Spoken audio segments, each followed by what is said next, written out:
ಸುವರ್ಣ ಸೌಧಕ್ಕೆ ಮುತ್ತಿಗೆ ಹಾಕೋದಕ್ಕೆ 20,000 ರೈತರ ಜೊತೆ ಬಿಜೆಪಿಯ ನಾಯಕರು ಬರ್ತಾರಂತೆ. ಸುದೀರ್ಘ ಸಮಸ್ಯೆಗಳ ಪರಿಹಾರಕ್ಕೆ ಬಿಜೆಪಿ ಪಟ್ಟು. ವಿಜೇಂದ್ರ ಅಶೋಕ್ ನೇತೃತ್ವದ ಹೋರಾಟ. ಈ ಹೋರಾಟದ ಹೊತ್ತಲ್ಲೇ ಸುವರ್ಣ ಸೌಧವನ್ನ ಮುತ್ತಿಗೆ ಹಾಕೋದಕ್ಕೆ ಬಿಜೆಪಿ ಪ್ಲಾನ್. ಸುದೀರ್ಘ ಸಮಸ್ಯೆಗಳ ಪರಿಹಾರಕ್ಕೆ ಬಿಜೆಪಿ ಪಟ್ಟು. ವಿಜೇಂದ್ರ ಅಶೋಕ್ ನೇತೃತ್ವದ ಹೋರಾಟ. ವಿಜೇಂದ್ರ ಅಶೋಕ್ರ ನಾಯಕತ್ವದಲ್ಲಿ ಹೋರಾಟ. ಬಿಜೆಪಿ ಆರೋಪಗಳು ಹೀಗಿರಲಿವೆ. ಹೇಗೆ? ಕಬ್ಬು, ಮೆಕ್ಕೆಜೋಳ ರೈತರ ಸಮಸ್ಯೆಗೆ ಸೂಕ್ತ ಪರಿಹಾರ ಕಲ್ಪಿಸುವಲ್ಲಿ ಸರ್ಕಾರ ವಿಫಲ ಆಗಿದೆ. ಮಹದಾಯಿ, ತುಂಗಭದ್ರಾ, ಕೃಷ್ಣಾ ಜಲ ಯೋಜನೆಗಳು ಅದಕ್ಕೆ ಸೂಕ್ತ ಪರಿಹಾರ ಒದಗಿಸಿಲ್ಲ. ಸರ್ಕಾರದ ನಿರ್ಲಕ್ಷ್ಯದಿಂದ ಕಳೆದ 2.5 ವರ್ಷ ಅಂದ್ರೆ 2.5 ವರ್ಷ ಏನೇನೂ ಆಗಿಲ್ಲ. ಸಿದ್ದರಾಮಯ್ಯ ಸರ್ಕಾರದಿಂದ ರೈತರಿಗೆ ಭಾರಿ ಅನ್ಯಾಯ ಆಗಿದೆ. ಸುವರ್ಣಸೌಧಕ್ಕೆ ಮುತ್ತಿಗೆ ಹಾಕೋದಕ್ಕೆ ಪ್ರಯತ್ನಗಳು ಇವತ್ತು ನಡೆಯಬಹುದು. ಅದರಲ್ಲೂ ವಿಪಕ್ಷ ನಾಯಕ ಆರ್ ಅಶೋಕ್ ಮತ್ತು ರಾಜ್ಯಾಧ್ಯಕ್ಷ ವಿಜೇಂದ್ರ ನೇತೃತ್ವ. ಕಬ್ಬು ಬೆಳೆಗಾರರ ಸಮಸ್ಯೆ, ಮೆಕ್ಕೆಜೋಳ, ಭತ್ತ, ಉದ್ದು, ಹತ್ತಿ, ಹೆಸರು ಬೆಳೆದ ರೈತರು ಸಂಕಷ್ಟದಲ್ಲಿದ್ದಾರೆ. ಆದರೆ ಸರ್ಕಾರ ರೈತರನ್ನ ಅವರ ಸಮಸ್ಯೆಗಳನ್ನು ಆಲಿಸ್ತಾ ಇಲ್ಲ, ಸಂಪೂರ್ಣ ನಿರ್ಲಕ್ಷ್ಯ ಮಾಡ್ತಾ ಇದೆ. ಸುವರ್ಣ ವಿಧಾನಸೌಧಕ್ಕೆ ಮುತ್ತಿಗೆ ಹಾಕಲಾಗುವುದು ಅಂತೇಳಿ ಬಿ.ವೈ. ವಿಜೇಂದ್ರ ನಿನ್ನೆ ಎಚ್ಚರಿಕೆಯನ್ನು ಕೊಟ್ಟಿದ್ರು. ಅದರಂತೆ ಇವತ್ತು ನಡೆಯಬಹುದು ಹೋರಾಟ. 20,000 ಅನ್ನದಾತರನ್ನ ಸೇರಿಸಿಕೊಂಡು 4 ಕಿಲೋಮೀಟರ್ ಪಾದಯಾತ್ರೆಯನ್ನು ಮಾಡ್ತಾರೆ. ಪಾದಯಾತ್ರೆ.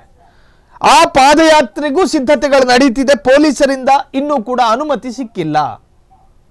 ಒಂದು ನಿಶ್ಚಿತ ಪ್ರದೇಶವನ್ನು ಗುರಿಯಾಗಿಸಿಕೊಂಡು ಒಂದು ಕಡೆಯಿಂದ ಮತ್ತೊಂದು ಕಡೆಗೆ 20,000 ರೈತರನ್ನ ಸೇರಿಸ್ಕೊಂಡು ಹೋದ್ರೆ 4 ಕಿಲೋಮೀಟರ್ ಅಂದ್ರೆ ಹತ್ತಿರ 3 ರಿಂದ 4 ಗಂಟೆಗಳ ಕಾಲ ನಿರಂತರ ಟ್ರಾಫಿಕ್ ಬ್ಲಾಕ್ಗಳಾಗ್ತವೆ. ಒಂದು ಹೋರಾಟ ಅಥವಾ ಪ್ರತಿಭಟನೆ, ಪಾದಯಾತ್ರೆಗಳು ಜನಹಿತಕ್ಕೆ ಆಗಿರಬೇಕು ಅನ್ನೋ ಕಾರಣಗಳನ್ನು ಇಟ್ಕೊಂಡೆ ಜನವಿರೋಧಿ ಕೃತ್ಯ ಮಾಡಿದ್ರೆ ಸರ್ಕಾರ ಸಹಿಸೋದಿಲ್ಲ. ನೀವು 20,000 ರೈತರನ್ನ ಕರ್ಕೊಂಡು ಪಾದಯಾತ್ರೆ ಮಾಡ್ತೀರಿ. ಹಾಸ್ಪಿಟ್ಲಿಗೆ ಹೋಗುವಂತಹ ರೋಗಿಗಳು ಟ್ರಾಫಿಕ್ ಬ್ಲಾಕ್ನಲ್ಲಿ ನಿಂತ್ಕೊಂಡ್ರೆ ಯಾರ ಅವಸ್ಥೆ, ಯಾರ ಗತಿ, ಯಾರು ಉತ್ತರ ಕೊಡ್ತಾರೆ?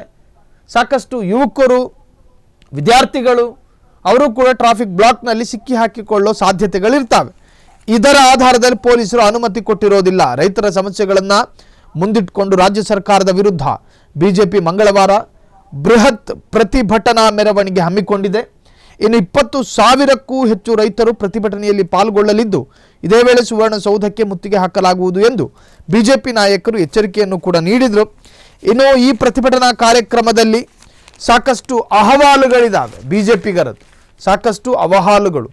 ಅದರಲ್ಲಿ ರೈತರ ಸಮಸ್ಯೆಗಳು ಜೊತೆಗೆ ಮಹದಾಯಿ ಯೋಜನೆಗಳಂತಹ ದೊಡ್ಡ ದೊಡ್ಡ ಯೋಜನೆಗಳ ಅದರಲ್ಲಿ ಸರ್ಕಾರ ತೋರಿಸಿರುವಂತಹ ನಿರ್ಲಕ್ಷ್ಯ, ಇವೆಲ್ಲವನ್ನು ಕೂಡ ಮುಂದಿಟ್ಟುಕೊಂಡು ಬಿಜೆಪಿಗರು ಇವತ್ತು ಪ್ರತಿಭಟನೆಯಲ್ಲಿ ಒಂದಷ್ಟು ಪ್ರಶ್ನೆಗಳನ್ನು ಕೂಡ ಕೇಳಲಾಗುವುದು ಅಂತ ಹೇಳಿ ಬಿಜೆಪಿ ಈಗಾಗಲೇ ಎಚ್ಚರಿಕೆಯನ್ನು ನೀಡಿದೆ. ಸರ್ಕಾರ ಈ ಬಗ್ಗೆ ಸರಿಯಾದಂತಹ ಆಸಕ್ತಿಯನ್ನು ತೋರಿಸದೇ ಇದ್ದರೆ ಈ ಹೋರಾಟ ಮುಂದುವರಿಯುತ್ತದೆ ಅಂತ ಹೇಳಿ ಎಚ್ಚರಿಕೆಯನ್ನು ಕೂಡ ಬಿಜೆಪಿಗರು ನೀಡಿದ್ದಾರೆ. ಕ್ಷಣ ಕ್ಷಣದ ಸುದ್ದಿಗಳಿಗಾಗಿ ಫ್ರೀಡಂ ಟಿವಿ ಸಬ್ಸ್ಕ್ರೈಬ್ ಮಾಡಿ, ಲೈಕ್ ಮಾಡಿ ಹಾಗೂ ಫಾಲೋ ಮಾಡಿ. ಹೊಸ ಸುದ್ದಿಗಳ ನೋಟಿಫಿಕೇಶನ್ಗಾಗಿ ಬೆಲ್ ಐಕಾನ್ ಮೇಲೆ ಕ್ಲಿಕ್ ಮಾಡಿ.